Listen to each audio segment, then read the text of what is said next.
fala do Vascão da Gama aí, que tem essa situação da dívida também, não é isso, Rodrigo? Pois é, cara, o Vasco amanhã entra em campo, sempre lembrando, né? Amanhã tem Vasco, Nova Iguaçu e Vasco, tá? O jogo vai ser no estádio Newton Santos.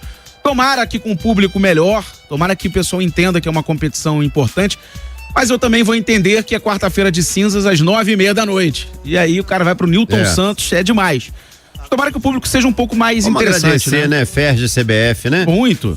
Sábado e domingo de carnaval, quarta-feira de cinzas, obrigado. É inacreditável, né? Então o Vasco tem esse jogo importante amanhã contra o Nova Iguaçu, e que o Vasco precisa passar porque a situação financeira do Vasco não é boa, né? O Vasco admitiu a dívida de 13,2 milhões em luvas e imagens para jogadores do atual elenco. E olha só, dívida do Vasco só pro João Vitor. João Vitor que o Vasco mais deve, tá? João Vitor, zagueiro. 3.287.500 reais em luvas. Aí tem Coutinho, 550 mil de imagem, enfim. A lista é extensa, mas todo mundo tá com dinheiro para receber do Vasco. O Paier também tá aqui nessa lista aqui, que eu acho que foi o segundo que tá precisando de dinheiro aí do Vasco. 2.235.727,27 centavos em luvas pro Paier.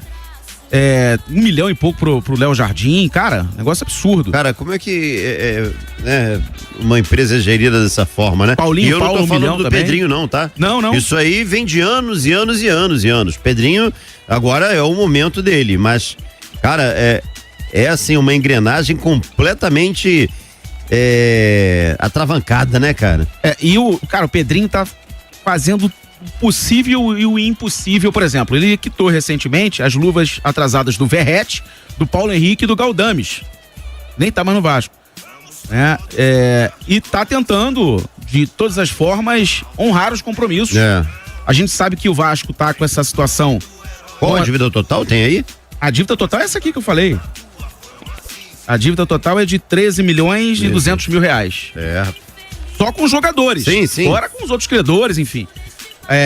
O que a gente tem de informação é que o Pedrinho, nesse mês de março, deve ir à Europa, deve ir especificamente à Inglaterra, conhecer as instalações do Crystal Palace. Por que o Crystal Palace, Rodrigo? Porque o Marinacos, o gregão, é dono do Crystal Palace e fez o convite ao Pedrinho para conhecer as instalações. Vamos ver se ele vai mesmo, né? E de repente, depois de uma série de negociações, de reuniões, o Marinacos não faça lá a proposta, né? Até agora não tem nenhuma proposta. O Pedrinho já admitiu, inclusive, aí que existem conversas, mas proposta de fato não tem nada. Não ainda, tem nada. Agora, Rodrigo, você falou de 13 milhões a dívida com jogadores, né? Isso. Irmão, sabe quanto que tá a dívida total do Vasco hoje? 1,4 bilhão. É absurdo. Irmão, eu vou repetir, 1,4 bilhão. Cara, não tem como você ter fluidez nessa maneira. Não tem. Ou chega uma SAF, ou a coisa vai realmente ficar bem complicada. E parece até que o Pedrinho tá botando dinheiro do próprio bolso, né? Algo que já foi feito com o Paulo Nobre no Palmeiras. Cara, ele como vascaíno, ele tá inconformado, tem essa insegurança jurídica, né? Que o Vasco abriu esse precedente quando tirou a 777 via ordem judicial, mas não tinha o que fazer mais, a 777 não estava honrando com mais nada.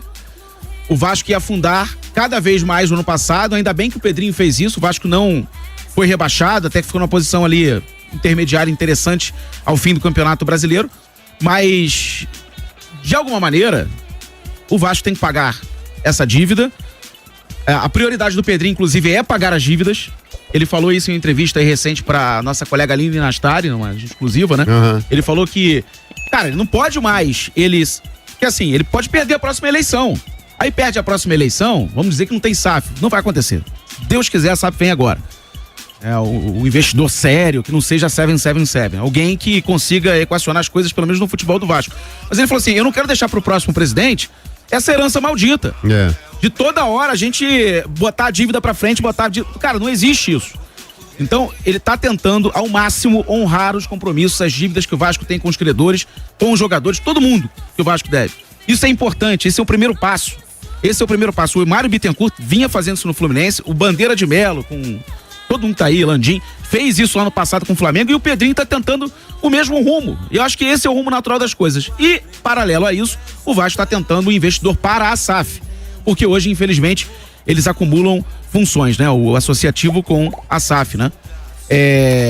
E pra amanhã, né? A gente deve ter uns reforços, né, cara? Como titulares. Pontinhas do Vasco, Lloyd, Nuno. Eles devem começar jogando contra a equipe do Nova Iguaçu com o Verratti no comando do ataque, o resto do time. E aí entra a situação. Ao que a gente tem aqui, o que a gente já tem de informação aqui, talvez que o Coutinho seja poupado pro jogo de amanhã, porque, como eu falei aqui, é o segundo jogo no tapetinho. O Coutinho é um daqueles jogadores que não gostam de jogar nesse tipo de solo. Ele estava na campanha contra a utilização de gramado sintético aqui no Brasil. E aí eu acho que nesse prisma ele vai ficar para o sábado, o clássico contra o Flamengo. E por isso que os reforços devem atuar amanhã diante do Nova Iguaçu, com o Verratti no comando do ataque. Tomara que o Vasco consiga uma boa atuação e também a vitória. A defesa vai ser a mesma, gente, do clássico contra o Flamengo. Hugo Moura deve ser titular amanhã, ali como primeiro volante. O que vai mudar é o ataque, tá? É um Vasco mais agudo, tentando aí uma vitória, uma classificação tranquila diante do Nova Iguaçu. E para amanhã, devemos ter novidades no ataque. Vamos lá. O teste feito hoje pelo Carille é o seguinte: Lloyd Augusto aberto por uma ponta, Nuno Moreira pela outra, centralizado o Verratti e na função do Coutinho, Benjamin Garré. Então temos essa possibilidade, essa probabilidade, até porque o Coutinho já declarou algumas vezes que teme o gramado sintético. E ele atuou contra o Flamengo. Então dificilmente ele atuaria uma segunda vez. No máximo, ficaria no banco de reservas. Então faz sentido o Benjamin Garré estar nessa posição. Agora, para trás, meio de campo, Hugo Moura mantido como primeiro volante e o segundo volante, duas possibilidades. O Jair ou o Paulinho, tá? Jair ou Paulinho, com uma chance enorme do Paulinho estar em campo. Já a defesa é a mesma. Então vamos lá, provável escalação do gigante para esse jogo importante amanhã contra o Nova Iguaçu. Léo Jardim no gol, na direita Paulo Henrique, dupla de zaga João Vitor e Lucas Freitas, e na esquerda Lucas Piton. Meio de campo Hugo Moura, Jair ou Paulinho e Benjamin Garré. De um lado Lloyd Augusto, do outro Nuno Moreira e no ataque Verratti. Esse é o provável Vasco para amanhã. Primeiramente, Nova Iguaçu mete medo no Vasco? Pode complicar o Vasco ou não, hein, Léo Pinheiro? Não, eu acredito que não. O Vasco, a gente viu o Nova Iguaçu durante a disputa do Campeonato Carioca, não é a mesma equipe, não tem o mesmo nível de organização que o Nova Iguaçu da temporada de 2024. O Vasco, eu acho até que tem que encarar com maior seriedade essa partida do que o jogo contra o Flamengo no final de semana. Lógico que a partida contra o Flamengo ela é importante para dar uma resposta para o torcedor. Acredito que não é impossível o Vasco vencer por 2 gols de diferença, é muito improvável, mas os esforços têm que estar voltados para o jogo contra a equipe do Nova Iguaçu, agora nesse próximo meio de semana, pela disputa da Copa do Brasil. É muito mais importante no aspecto financeiro, como a gente sabe, pensando em sequência de temporada. A gente relembra como o ano do Vasco teve até um espírito, né, uma motivação diferente no ano passado por conta dessa participação na Copa do Brasil, como mobilizou o torcedor, como foi importante para o Caixa, e de acordo até com o noticiário dele, o Caixa é muito importante. Então, é força máxima nessa partida e talvez aí jogar de uma outra maneira contra o Flamengo no final de semana. Mas o Vasco tem o necessário para conseguir um resultado e uma classificação contra o Nova Iguaçu. Vai para a segunda partida seguida no estádio Newton Santos, talvez com um período maior de adaptação. Foram 2 treinos, o jogo do final de semana, agora mais esse compromisso. Acho que o Vasco tem essa adaptação acontecendo ao piso de jogo, e por isso a tendência de uma classificação do Vasco contra essa equipe. Os jogadores do Vasco também na Sapucaí, né, Longo, aproveitando essa temática do programa, você viu o Verratti com a fantasia nas costas, levando também. A rapaziada curtiu também um pouquinho. Mas é um Vasco que, por exemplo, a gente pode fazer uma análise do final de semana também, né? Do último jogo. Um Vasco que entrou mais pilhado, tentou competir, igualar a situação na vontade, no vigor físico, na força.